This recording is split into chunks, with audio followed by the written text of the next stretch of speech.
యెహోవా ఇచ్చు బహుమానం. చిన్న ప్రార్థన చేద్దాం.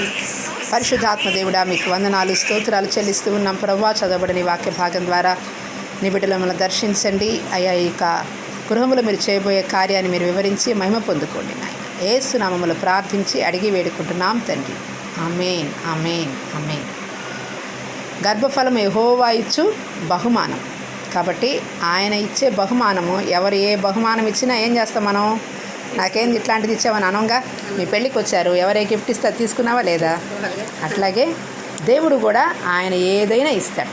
అయితే మరి అబ్రహాము కూడా నాకు పిల్లలు లేక బాధపడిపోతున్నానే అని అనుకున్నప్పుడు మరి ఒక కుమారుని ఇస్తే బాగుండు అనుకున్నాడు. మరి దేవుడు ఆయన హృదయ వాంఛను చూశాడు. అలాగే దేవుడు నీ హృదయ వాంఛని చూస్తున్నాడు. దేవుడు నీకు నిశ్చయముగా సంవత్సరం తిరిగే లోపల ఆయనే తన కార్యాన్ని జరిగిస్తాడు. అయితే మరి పిల్లల్ని కంటం కాదు, కానీ పిల్లల్ని పెంచడానికి కూడా మనకి జ్ఞానం కావాలి, బలం కావాలి. కాబట్టి ఆ జ్ఞానం కోసం అడుగు దేవుణ్ణి.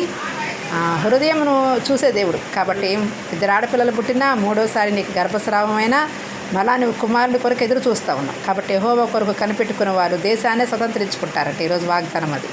మరి దేశంలోనే ఉన్న మనుషుల్లో అతను కూడా ఒక వ్యక్తే కాబట్టి అతననే వచ్చింది. కాబట్టి నీకు కుమారుడు నిశ్చయంగా కుమారుడే పుడతాడు, ఆశీర్వదిస్తాడు దేవుడు.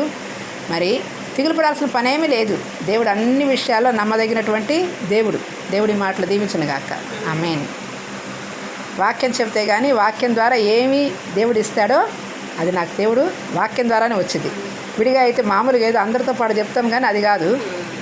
వాక్యం ద్వారా వస్తే అది సత్యం. ఎందుకంటే ఆది యందు వాక్యము సత్యమని యోహాను సువార్త 17:17 ఉంది. కాబట్టి నాకు వాక్యం చెప్తే ఆ వాక్యం ద్వారా వచ్చిన మాటే అది రూఢిపరచబడింది. కాబట్టి దేవుడు ఉన్నాడు.